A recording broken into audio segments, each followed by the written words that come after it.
안녕하세요. 오늘도 서연살롱을 찾아주셔서 감사합니다. 결혼 2년차 새댁입니다. 여러분은 귀환불능지점이라는 용어를 들어보셨나요? 저도 얼마 전에야 이 단어를 알게 되었는데요.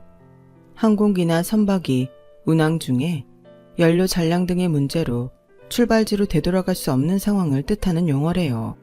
한마디로 돌이킬 수 없는 시점을 뜻하는 거죠. 그런데 저는 이 용어가 부부 사이에도 통용된다는 걸 이번에 뼈저리게 느끼게 되었습니다. 혼인 서약을 할 때 검은 머리 파뿌리가 될 때까지 서로를 사랑하겠다고 맹세했지만 그게 어디 쉬운 일인가요? 10년, 20년 지나다 보면 내 몸이 늙는 것처럼 그날의 약속도 서서히 잊혀지기 마련이니까요. 저희 시부모님만 봐도 사랑의 맹세는 영원하지 않다는 걸 알겠더라고요. 저는 남편과 꽤 오래 연애를 했어요. 그래서 서로의 집안 사정을 훤히 알고 결혼 생활을 시작하게 되었죠. 제 남편은 금전적으로 어려움 없이 자랐어요. 어머님이 생활력이 강하신 데다 사업 수완이 좋으셨거든요. 반면에 시아버지는 이론으로만 빠삭하지 행동력도 떨어지고 좀 게으른 분이세요. 그렇다 보니 돈 버는 사람은 어머님이고 돈을 갖다 버리는 사람은 아버님이었죠. 아버님은 자신의 능력에 비해 욕심이 많은 분이었는데 그래서 툭 하면 사업을 시작하셨고 사장이랍시고 허세만 잔뜩 부리다가 얼마 뒤 사업을 말아먹기 일쑤였어요. 아무리 좋은 아이템을 가지고 시작한 사업이라고 해도 오너가 회사 일은 뒷전이고 딴짓거리만 한다면 그 회사 운영이 제대로 되겠어요? 그런데도 돈 잘 버는 아내한테 자존심을 세우고픈 욕심에 또 다시 사업을 벌이고 그러다 망하면 시어머니께서 돈 들여 정리를 해주시기를 반복했죠. 그렇게 날린 돈만 모았어도 서울 시내에 꼬마 빌딩은 한 채 샀을 거예요. 그런데 참 신기한 건 저희 아버님이 이렇게 돈 잡아먹는 귀신처럼 살아오셨는데도 저희 어머님은 싫은 소리 한번 안 하시고 묵묵히 아버님 뒤치다꺼리를 하셨다는 거예요. 저 같으면 어림도 없는 일이죠. 그래도 아버님은 그런 아내한테 고마워하기는커녕 툭 하면 모든 걸 어머님 탓으로 돌리곤 했어요. 당신이 사업자가만 더 대줬어도 내 회사가 그 지경이 됐겠어? 어떻게 시작한 회사인데 단돈 3억이 부족해서 문을 닫는 게 말이 되냐고. 여편네라고 하나 있는 게 지 서방 귀한 줄도 모르고 돈 좀 번다고 유세나 떨지. 암튼 당신 때문에 회사 문 닫은 거니까 직원들 월급이랑 거래처 미수금은 당신이 처리해. 적반하장도 유분수라고 회사를 말아먹은 건 자신이면서 툭하면 어머님께 뒷처리를 떠넘겼어요. 당시 남편과 사귀기 시작한 지 1년이 조금 넘어가던 무렵이었는데 남편을 통해 시댁 얘기를 들으면서 의문이 생기더라고요. 재현씨, 저기 어머니는 아버님한테 책 잡힌 거 있으셔? 그렇지 않고선 어떻게 이날 이때까지 그런 대접을 받으면서 아버님이랑 사신대? 나 같으면 당장 이혼이야. 자식인 나라고 이해가 되는 줄 아냐? 나도 이해가 안 가긴 마찬가지다. 어렸을 땐 내가 직접 엄마한테 이혼하시라고 한 적도 있었어. 우리 엄마 참 불쌍하게 사셨거든. 아빠도 아빠지만 우리 친가 사람들이 하나같이 인간 말종들이야. 할머니는 당신 아들이 세상에서 제일 잘난 줄 아시고 며느리 구박을 어찌나 하시던지 옆에서 보는 내가 다 화가 났다니까. 오죽하면 내가 내 여동생은 절대 시집 안 보내겠다고 하겠니? 나도 남자지만 우리 아빠처럼 능력도 없고 게으르고 자격지심만 강한 남자 만나면 그 여자는 그날로 인생 쪽나는 거나 마찬가지라고 본다. 남편은 자기 아버지를 무척이나 싫어했어요. 아버님뿐만 아니라 친가 식구들 모두를요. 그런데 남편을 통해 얘기를 들어보니 그럴만도 하다는 생각이 들더라고요. 시동생들과 시누이들을 시집 장가 보낸 건 다름 아닌 저희 어머님이셨지만 그중 누구한테도 고맙다는 말을 들은 적 없으셨어요.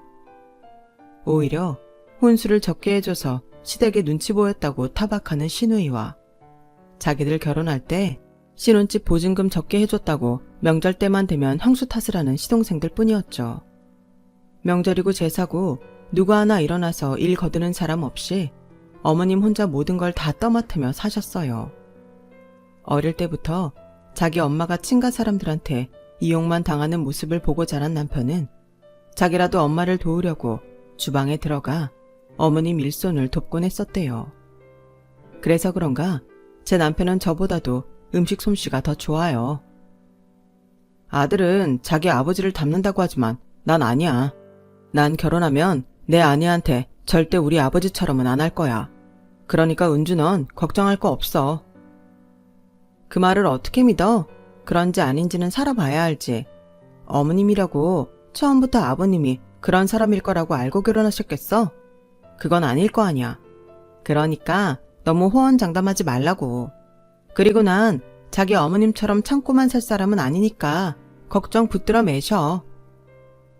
사실 남편과 연애를 하면서 이 사람은 자기 아버지랑 다르다는 건 알고 있었어요. 무엇보다 제 남편은 어머님을 닮아서 부지런하고 행동력이 있는 사람이거든요. 오히려 닮은 걸로 치면 시누이가 아버님을 닮았어요. 입으로는 세상 모든 걸 다 아는 것처럼 떠드는데 실상은 제대로 할 줄 아는 건 하나도 없는 사람이거든요. 그래서 그런가 아버님은 아들인 제 남편보다 딸을 더 예뻐했어요. 저희 시누이가 참 못생기고 뚱뚱한데도 아버님은 시누이를 예쁜이라고 부르세요. 어릴 때는 몰라도 30이 넘은 딸을 예쁜이라고 부르는 건 좀 닭살 돋는 행동인데도 부르는 사람이나 불리는 사람이나 조금 더 어색해하지 않으니 그것도 참 신기하긴 해요. 저는 어머님을 직접 뵙기 전까지 남편한테 들어온 말만 생각하고 내심 어머님이 생기 없이 푸석한 얼굴에 몸도 바싹 마른 사람일 거라고 막연히 추측했어요. 그런데 이게 웬걸? 사귄 지 3년째 되던 해 길에서 우연히 어머님과 마주치게 됐는데 제 예상과는 전혀 다른 모습에 깜짝 놀라고 말았죠. 하얀 피부에 이목구비도 뚜렷하고 키도 크고 늘씬하시더라고요. 머리부터 발끝까지 귀티가 좔좔 흐르는데 조선시대로 치면 대갓집 마님 같은 분위기더라고요. 아니, 이런 사람이 뭐가 부족해서 그런 대접을 받고 산대? 어머님을 보자마자 이 생각부터 들더라고요. 은주야, 우리 엄마 예쁘지? 근데 이런 거 다 사기야. 외모는 천상 여잔데 속에는 상남자가 들어있거든. 일할 때 보면 어지간한 남자들도 우리 엄마 앞에선 깨갱한다니까. 완전 대장부 스타일이야. 아들, 그거 엄마 칭찬하는 거 맞아? 왠지 놀리는 거 같은데. 여자친구 앞이라고 까부는 거 보니 엄마한테 용돈 받기 싫은 모양이다. 은주라고 했지? 재현이한테 얘기 많이 들었어. 실제로 보니까 훨씬 예쁘네. 이거 우리 아들 잘 봐달라고 주는 뇌물이니까 맛있는 거 사 먹어. 어머님은 제 손에 10만 원짜리 수표를 3장이나 쥐어주시면서 나중에 또 보자는 말을 남기곤 가셨어요. 살면서 남자친구 엄마한테 용돈을 받게 되리라고는 생각해 본 적이 없던 터라 이걸 받아도 되는 건지 망설여지더라고요. 당연히 받아도 되지. 우리 엄마가 아무한테나 용돈 쥐어주는 사람 아니야. 우리 엄마는 뼛속까지 사업가거든. 사람 보는 눈이 얼마나 좋은 줄 알아? 너 딱 보고 괜찮다 싶으니까 용돈도 주신 거라고. 정말이야. 그 후로도 어머님은 저와 마주칠 때마다 용돈을 주셨어요. 언젠가 어머님과 둘이 맥주를 마실 기회가 있어서 이런저런 얘기를 했는데요. 그때 어머님이 그러시더라고요. 재현이 통해 은준의 사정 들었어. 등록금 마련하느라 이번 학기도 휴학할 거라며. 실은 나도 친정이 어려워서 엄청 힘들게 살았거든. 창피한 얘기지만 나 중학교밖에 못 나왔어. 그것 때문에 시집 식구들한테 얼마나 손가락질 받고 살았나 몰라. 도박에 미쳐서 딸 자식 등록금까지 들고 나간 아버지만 아니었다면 내가 이런 수모 안 당하고 살았을 텐데 얼마나 원망했나 몰라. 공장에 출근하다가 세라카라 교복 입고 학교 가는 친구들이랑 마주칠 때마다 창피해서 쥐구멍이라도 숨고 싶은 심정이었어. 못 배운 사람이 어찌나 크든지 결국 30 넘어서 주부학교에 다녔지 뭐니. 거기서 고등학교 과정 이수하고 졸업장을 받았는데 그렇게 눈물이 나더라고. 이깟 종이 한 장 때문에 그동안 당한 서름이 너무 커서 그랬었나 봐. 은주야, 집안 형편 때문에 자주 휴학한다는 얘기 들었어. 공부도 꽤 잘한다던데 차라리 빨리 졸업하고 취직해서 제대로 돈 버는 게 낫지 않겠니? 학비는 아줌마가 대줄 테니까 돈 걱정 말고. 아주머니, 저를 뭘 믿고 등록금을 대주시겠다고 그러세요. 저랑 재현이 당장이라도 헤어지면 아무 사이도 아닌 남남되는 거예요. 그렇다고 제가 당장 그 돈 갚겠다는 약속도 못 해드려요. 그러니까 마음만 감사히 받겠습니다. 사실 그때까지만 해도 제가 남편과 결혼까지 갈 거라는 생각은 하지 않았던 터라 어머님께 도움을 받을 이유는 없다고 생각했어요. 돈을 갚을 자신도 없었고요. 그런데도 어머님은 한사코 도움을 주시겠다고 하시더군요. 너희가 헤어져도 난 너한테 돈 돌려받을 생각 없어. 난 널 보고 투자를 하는 거지 내 아들 여자친구라서 투자하겠다는 게 아니야. 내가 이래봬도 사람 보는 눈이 좀 있거든. 그러니까 내 도움 받아. 난 은주 네 미래에 투자하려는 거니까. 그 말을 하는 아주머니 눈빛은 따뜻했지만 무척이나 강해 보였어요. 남편 말 맞다나 대장부 스타일이라고요. 저는 그렇게 어머님의 도움을 받아 무사히 대학을 졸업할 수 있었어요. 그리곤 취직을 하고 처음 받은 월급의 3분의 1을 들고 어머님을 찾아갔어요. 저도 이제 취직했으니까 돈 갚을 수 있을 것 같아요. 매달 월급의 일부 중 제가 갚을 수 있는 만큼만 갚아 나갈게요. 월급이 올라가면 올라가는 대로 더 많이 갚을 수 있을 거예요. 제가 남의 돈 공짜로 받는 건 싫어하거든요. 세상에 공짜는 없는 거잖아요. 그러니까 받아주세요. 그래, 네가 정 그러고 싶다면 그렇게 해. 애초에 받으시든 안 받으시든 그 돈은 내 돈이 아니라고 생각했기 때문에 돈에는 미련이 없었어요. 그래도 내심 의외라는 생각이 들긴 하더라고요. 평소 어머님이라면 그 돈을 그렇게 쉽게 받아주시진 않을 것 같았거든요. 그런데 그게 다 생각이 있으셔서 그랬던 거더라고요. 그 후로 수년 뒤 저희가 결혼을 하기로 하자 하루는 어머님이 저를 부르셨어요. 그리곤 통장을 건네시더라고요. 그동안 번 거 나한테 갚느라 모아놓은 돈도 별로 없지? 결혼하는데 한두 푼 드는 것도 아닌데 그렇다고 부모님한테 손 벌릴 수 있는 처지도 아니잖아. 이 돈은 처음부터 은주한테 돌려주려고 받아둔 거였어. 그러니까 받아. 이제 내 며느리 될 사람인데 결혼도 하기 전부터 돈 때문에 마음고생하는 거 난 싫다. 그래도 지금껏 열심히 갚아줘서 고마워. 역시 내가 사람 하나는 잘 본 것 같다. 결국 제가 그동안 갚아온 돈은 제 결혼자금으로 돌아왔어요. 어머님은 이 일을 우리 둘만의 비밀로 간직하자고 하셨어요. 남편한테도 비밀로 하라고 신신당부하셨죠. 이렇게 멋진 분을 시어머니로 만나게 돼서 정말 다행이다 생각했어요. 살면서 고부간의 갈등을 겪게 된다고 해도 그동안 어머님한테 받은 은혜를 생각하면 그리 서운하지는 않을 것 같았어요. 그런데 이런 성급한 제 결심은 시작도 하기 전에 쓸모없게 되었지 뭐예요. 결혼식을 2달여 앞두고 어머님이 교통사고를 당하신 거예요. 어머님이 타고 있던 차가 폐차해야 하는 수준이 될 정도로 엄청 큰 사고여서 어머님 상태도 무척 심각했어요. 긴급 수술을 하고 이후에도 한 차례 더 수술을 했지만 어머님은 깨어나지 않으셨어요. 말 그대로 식물인간이 되신 거예요. 이런 마당에 결혼식을 올리는 건 무리라고 여겨져서 일단 결혼은 미루기로 했어요. 수술도 잘 됐다고 하고 어머님 모습만 봐서는 당장이라도 깨어나실 것만 같았지만 1년이 지나도록 어머님은 깨어날 기미가 보이지 않았어요. 아버님은 더 이상 결혼을 미룰 수는 없다시며 더 늦기 전에 결혼식을 올리라고 하셔서 그해 가을에 식을 올렸어요. 어머님 회사는 오랜 세월 어머님과 함께 일해온 분들이 관리해 주셔서 아직까지 큰 문제는 없었어요. 비록 바지사장 노릇이기는 해도 아버님이 종종 회사 일을 돌보기도 하셨고요. 문제는 따로 있었어요. 어머님의 간병 문제였죠. 사실 문제라고 할 것도 없는 일인데 아버님이 괜한 고집을 부리셔서 벌어진 일이었죠. 저희가 결혼을 하기 전까지는 간병인을 쓰고 있었는데 신혼여행에서 돌아오자마자 아버님이 대뜸 그러시더라고요. 새아기도 들어왔는데 뭐하러 간병인을 쓰겠니? 어차피 하루 종일 누워만 있는 사람 크게 손갈 것도 없으니까 새아기 네가 간병 맡아라. 아버님, 그럼 저는 회사는 어쩌고요? 저도 마음 같아서는 제가 어머님 돌보고 싶어요. 하지만 상황이 그렇게는 안 되잖아요. 차라리 평일엔 간병인 쓰시고 주말은 제가 병상 지킬게요. 현재 상황으로선 그게 최선이에요. 넌 누굴 닮아서 시애비한테 따박따박 말대꾸냐?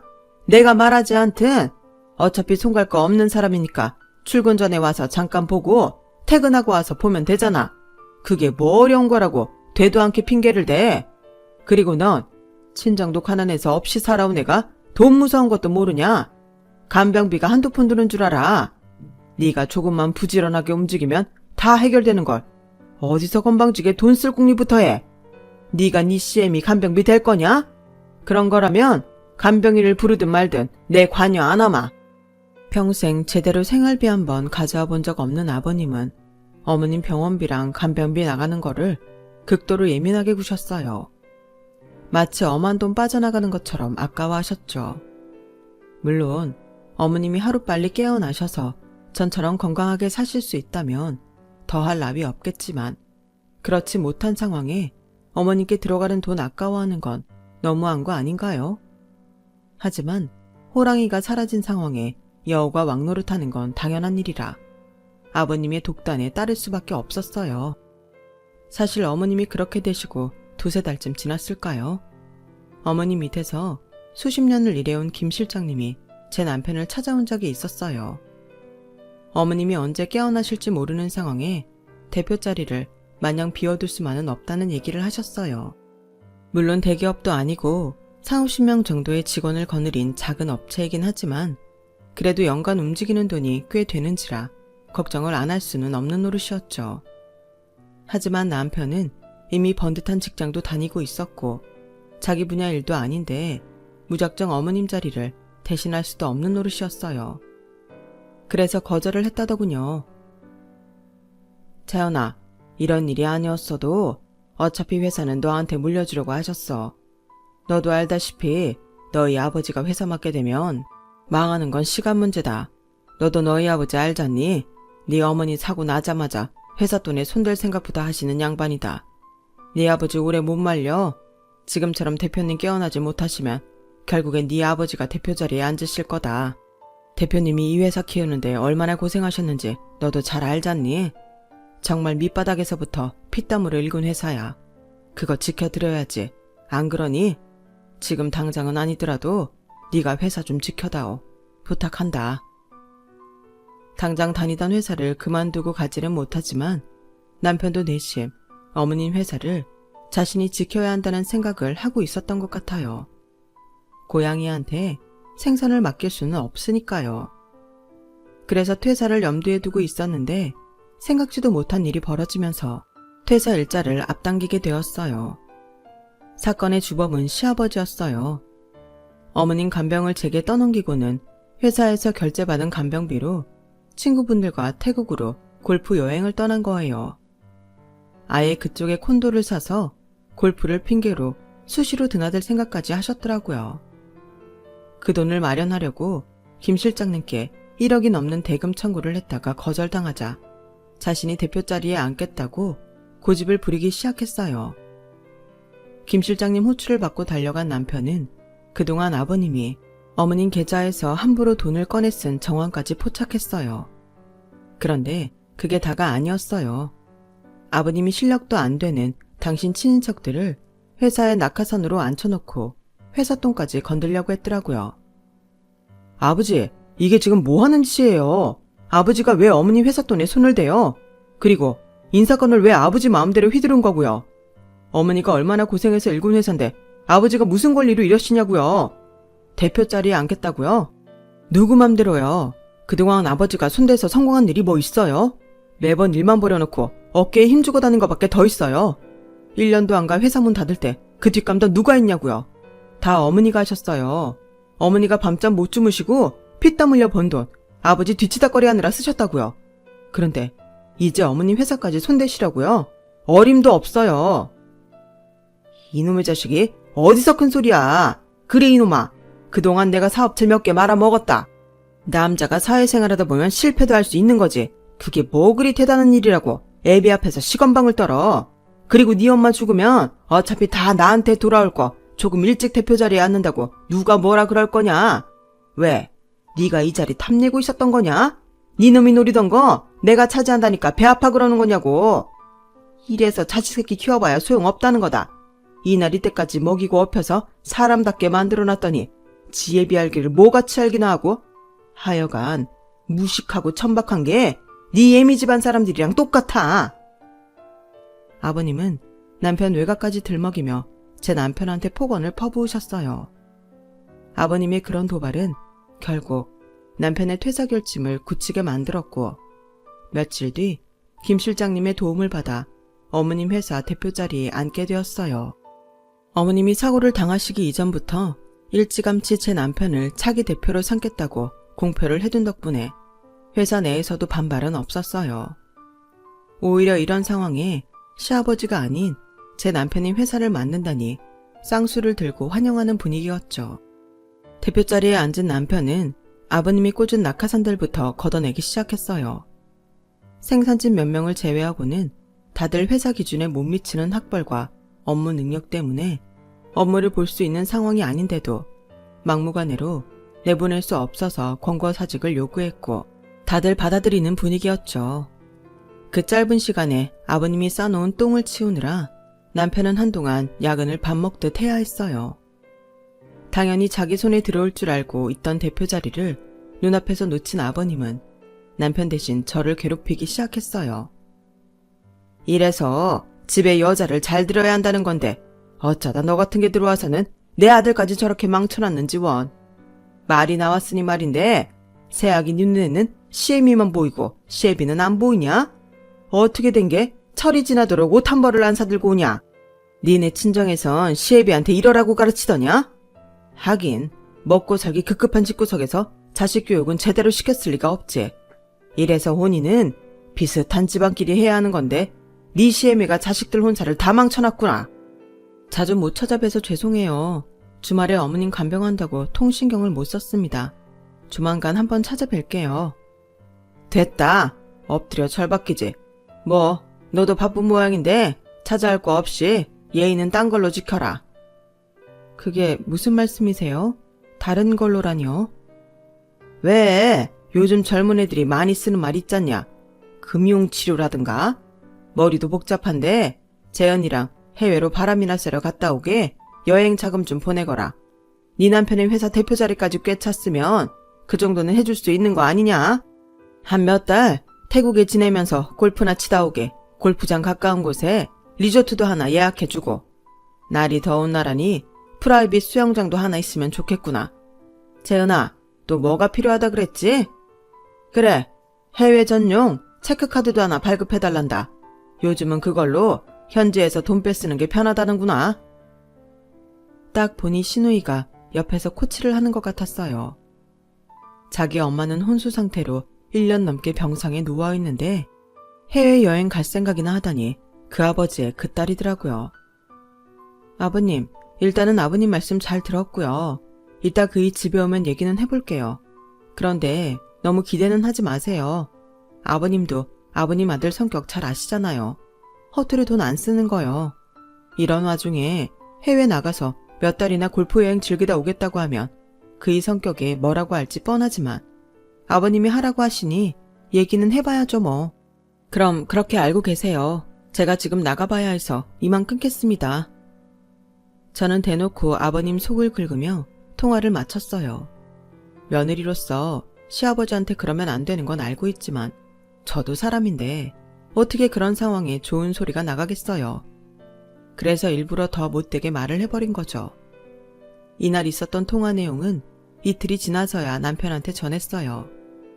밤늦게 파김치가 돼서 집에 돌아온 사람한테 이런 쓸데없는 소리를 하기 싫었거든요. 그래서 주말에 병원에 가기 전에 남편한테 전했죠. 그 얘기를 들은 남편은 제 예상대로 인상을 팍 쓰며 험한 말부터 하더라고요. 아주 부녀가 쌍으로 미쳤어. 난 아버지가 싸지른 똥 치우느라 이 고생을 하는데 골프 여행? 재현이 그 기집애도 그래. 지가 지금 해외여행 다니며 흥청망청 돈 쓸 때야? 대학 졸업한 지가 언젠데 취직할 생각은 않고 헛바람만 들어선. 기집애가 어떻게 닮아도 그런 건 아버지를 닮냐? 암튼 당신은 모른 척해. 내가 알아서 처리할 테니까. 그리고 오늘은 내가 일이 있어서 오전에 병원 못 갈 것 같아. 일 끝나면 바로 병원으로 갈 테니까 그때까지 당신이 수고 좀 해줘. 평소 주말엔 남편과 함께 어머님 병실을 지키곤 했는데 그날은 남편 회사 일 때문에 나가봐야 해서 저 혼자 어머님 병실을 지키고 있었어요. 물수건으로 몸을 닦아드리고 욕창이 생기지 않게 몸을 움직여드렸어요. 제 기억 속 어머님은 봄날 햇살처럼 화사한 분이었는데 1년 넘게 병원에 입원해 계시는 동안 얼굴이 많이 상하셨더라고요. 처음 뵙던 그날부터 저한테 어머님은 롤모델 같은 분이었어요. 능력 있고 호탕하고 당당한 그 모습이 무척이나 멋지고 부러웠거든요. 그런 어머님이 생기를 잃은 채 병상에 누워 계시는 걸 보니 가슴이 턱 막히는 게 눈물이 나더라고요. 그래서 어머님 손에 얼굴을 묻고 한참을 울었어요. 어머님, 제발 눈 좀 떠주세요. 전 약속대로 어머님 며느리 됐는데 어머님이 절 안 봐주시면 어떡해요? 저한테도 어머님께 은혜 갚을 기회는 주셔야죠. 왜 저한테 부채감만 떠넘기시고 이렇게 잠만 주무시는 거냐고요. 제발 눈 좀 떠주세요, 어머님. 한번 터지기 시작한 눈물은 쉽게 그치지 않았어요. 그렇게 어머님 손에 얼굴을 묻은 채 울다가 잠이 들었는데 이마 부분이 간질간질해서 잠에서 깼어요. 하도 울어서 퉁퉁 부은 눈으로 고개를 들어봤는데 글쎄 어머님이 멍하게 저를 바라보시곤 손가락을 살짝살짝 움직이고 계시지 뭐예요. 내가 아직 잠에서 덜 깼나 싶어서 볼을 꼬집어 봤는데 아프더라고요. 어머님, 정신이 드세요? 급한 마음에 일단 호출기를 누르고 어머님 옆에서 떠들어댔어요. 정신이 드시냐고, 제가 누군지 알겠냐고 쉬지 않고 떠들었더니 어머님이 인상을 쓰시더라고요. 그리곤 어눌한 말투로 한마디 하셨어요. 시끄러. 그 한마디를 듣고 나니 꽉 막혔던 가슴이 뻥 뚫리는 것 같았어요. 아마 모르긴 해도 어머님이 그때 욕을 하셨어도 저는 신나서 좋아했을 거예요.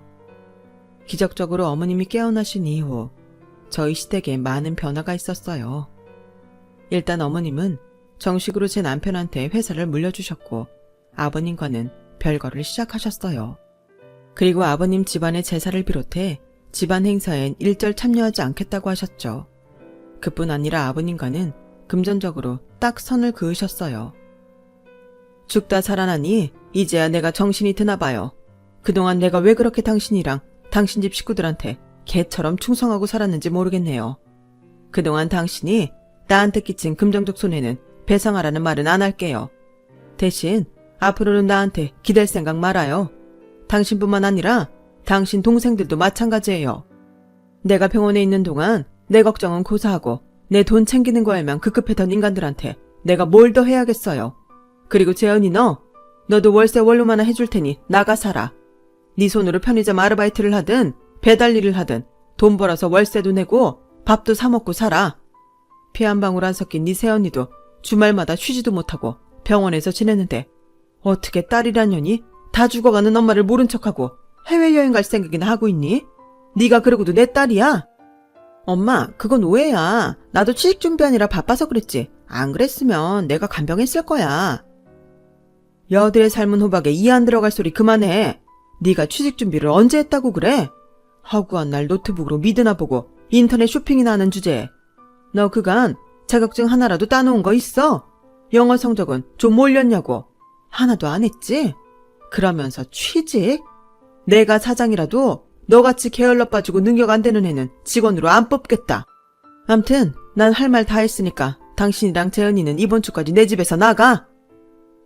어머님은 아직 거동이 불편하셔서 휠체어를 이용하셔야 했지만 정신은 멀쩡히 돌아오신 덕분에 예전 모습대로 카리스마 넘치게 상황을 정리하셨어요. 이런 분이 그동안 왜 그렇게 아버님과 시댁 식구들한테 저자세로 살아왔는지 이해가 안 될 정도였죠. 그런데 얼마 지나지 않아 어머님을 통해 그 이유를 들을 수 있었어요. 시아버님 때문이야. 아버님한테 내가 참 많이 의지하고 살았거든. 아버님은 내가 다니던 공장 사장님이었는데 어린 게 열심히 산다고 참 예뻐해 주셨지. 시댁에서 반대하는 결혼도 아버님 덕분에 할 수 있었고, 아버님이 살아계시는 동안은 정말 부녀지간처럼 지낼 수 있었어. 공장이 남의 손에 넘어가고 그 바람에 아버님이 충격으로 세상을 떠나시고 난 뒤에는 정말 세상에 나 혼자 남은 기분이 들더라. 어디에서 마음 둘 곳이 없었어. 그래서 더 이를 악물고 일을 했는지도 모르겠다. 근데 이제 나도 할 만큼은 한 것 같아. 아버님에 대한 감사는 이걸로 끝내려고. 언젠가 TV에서 들었는데 귀환 불능지점이라는 게 있다더라. 모든 상황과 관계엔 돌이킬 수 없는 순간이 있기 마련이라는 거지. 네 시아버지와 나 사이엔 지금이 바로 그 시점인 것 같다. 죽어가는 아내도 모른 척하는 인간을 어떻게 믿고 살겠니? 안 그러니? 그러니 이젠 나도 내 인생 찾아서 신나게 살아야겠다. 은주야, 너도 남편이고 시댁이고 헌신할 생각 말고 네 행복을 최우선으로 생각하고 살아. 그래야 후회 안 한다. 인생 선배로서 하는 말이니까 잘 새겨들어. 오랜만에 잠에서 깨어나신 어머님은 마치 다시 태어난 사람처럼 이전과는 다른 삶을 사셨어요. 일도 그렇게 열심히 하시더니 노는 것도 그렇게 열심히 하시더라고요. 얼마 전에는 몇 년 뒤 세계 여행을 하시겠다며 영어 공부를 시작하셨는데 어찌나 열성적으로 하시는지 조만간 영어권 사람들이랑도 프리토킹이 가능할 것 같더라고요. 제 인생의 롤모델이신 저희 시어머니가 모쪼록 남은 인생 멋지게 살아가시길 바랄 뿐입니다. 지금까지 제 사연을 들어주셔서 감사합니다. 여러분의 내일도 더 활기차고 신나는 하루하루가 되기를 바랍니다. 여러분, 사연 댓글에 응원과 현명한 조언 부탁드려요. 좋아요와 구독은 저에게 큰 힘이 됩니다. 오늘도 좋은 일 가득하세요.